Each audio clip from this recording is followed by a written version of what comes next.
My first halal education, take one. So what does that H mean? Great question. The H is actually our insignia for our company, Halal brand, and our goal is to have this insignia on a multitude of different products that we find on a day-to-day basis at your local grocery store. Why? Why? Phenomenal question. What we found is that a lot of products that are out there that unfortunately have different chemical-based products, as well as meat byproducts that are contrived, which do not make it halal anymore. The end user, unfortunately, is not a chemist by day, so what ends up happening is they have to end up Googling, or even worse, they wouldn't even know the difference when they pick up the product under the assumption that it is halal. Now, halal, from my understanding, is that, you know, the animal is slaughtered in a humane way. But here, you're educating us that there's other products that are non-meat, everyday household items at the grocery store that may have meat byproducts in it. Absolutely. One of the things that we're actually trying to do is we don't certify meat products whatsoever. So chicken, beef, and lamb, we actually stay away from that. We only look at the day-to-day consumables that, like I said, you find in your local grocery store. You'd be surprised how many of them either have a meat byproduct or a chemical that's derived from a meat. So here we go through the drill here in the test. Absolutely. Let's do it. What is? Let's see if I know. I actually don't know. Start off with a couple of simple ones. These are the easy ones I like to call. Can of soup. Vegetable soup. Anyone eating it would assume it's a good, healthy vegetable soup. The reality is, you're going to get a chance to zoom in on this. The first ingredient is beef broth. And that's a vegetable soup. Vegetable soup. A lot of people would go into the assumption when you hear vegetable, it's going to be okay. Being vegetarian or even being Muslim and you assume it's halal. The reality is it isn't. It's the first ingredient that kind of just dissipates all that. They should call it beef vegetable soup. Okay, no next. Kidding. It gets worse.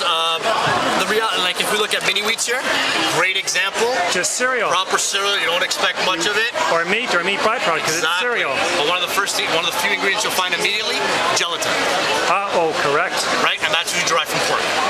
Right, so a lot of products in there which we can't eat. The couple of scary ones that I find up here are, for example, we got the regular cheese.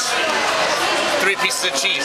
If we go through the ingredients, this is what I find a little scarier. We got microbial enzymes as well as lipase. The conundrum with that is they can be derived from vegetable, but they can also be derived from meat.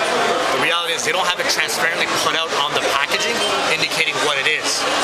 So as an end consumer, be it a vegetarian or be it a Muslim, or even be it a kosher eater, you don't know, right? And that's what we're trying to accomplish, is bring transparency into the market. So when you go to your local supermarket, and if you pick up a product, and if you see that insignia on there, you can be comfortable in the fact knowing that it's halal. Okay, what else we got here? More surprises. More surprises. A bag of chips. This one I like. It's you fun. Think it would never have any meat in because it's just chips. The problem with this one is when a lot of Muslim people see it, they assume it's bacon. And assume bacon is in there. Bacon. Oh, they think it's bacon. Oh, you can actually eat this. Right? This is perfectly fine. It's perfectly edible by all. No gelatin in there. No gelatin, no bacon, no. It's just simulated flavor. So it's actually no bacon or pork whatsoever. Okay. Right? So it's just the idea of creating a little bit more education, and again, creating transparency. That's our favorite word in our business, is transparency. We like to be open and honest with the end public, and we try to do that by any means, be it listing the ingredients or being how we get to that, how we derive that it's halal also. Other products that we have, another great example. Simple noodles with shrimp. Okay, shrimp. Right? Yeah. Seafood's usually okay for Muslims, but here's the kicker. One of the main problems in this one, it has a pork stock. Oh. Right? Flavor. Flavor. Has great flavor from what I've been told. That shrimp really tastes good. Exactly. Tastes like a beef steak. Exactly. Okay. And you got yogurt here. Yogurt, Again, of all things. Yogurt's one of the more popular ones that have problems with it. They have gelatin. Again, the thing with gelatin is you have other options. You have beef gelatin, pork gelatin, and you have fish gelatin. Fish gelatin is very, very expensive, unfortunately. So majority of manufacturers end up going with the beef gelatin. So if they got the gelatin from an animal that was slaughtered in a halal manner, that'd still be okay? That'd still be okay. And you'd be able to show that it's designated exactly. okay. And in our due diligence, we would validate that. But you have any in the market? No. So now they're starting to come up with gelatin-free yogurt, don't get me wrong, but there's still a lot of them on the shelf that still have the gelatin, which we have to be cognizant of. Again, for us, it comes down to the fundamental problem that the beef broth, the pork, you can pick those out. But what about when you get to the chemical terms, which no one has any idea about? What do you do then? And that's where we find there's a serious lapse in the market where we want to educate. That's what we're trying to accomplish. Okay, back to education again. What's this definition of halal? It's a brand organization. Just read it out. Well, this is our organization. So we define Halal Brand as an organization that strives to bring transparency to the halal market for your day-to-day consumables. And look for Insignion products in your local supermarket.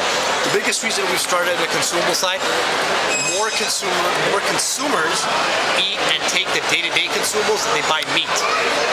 When you think halal, you think meat immediately. And that's one thing we stay away from. That's what I thought, yeah. That's what everybody thinks of. We actually stay away from meat completely. We don't certify any meat. Wow. Only the day-to-day consumables like we see here that you find. So how long have you been on this campaign? This initiative of ours started about 7 or 8 months ago. Oh. It went public as a soft launch. Myself and my partners have been working on it for a little over 12 months. And knock on wood, we're making great headway. We're getting great support from the Muslim community and want to continue to grow it until we can see our insignia on all the products out there. Okay, well I think I got a great educational platform. Appreciate the time. Please follow us on social media and come by and check out our website, halalbrand.ca.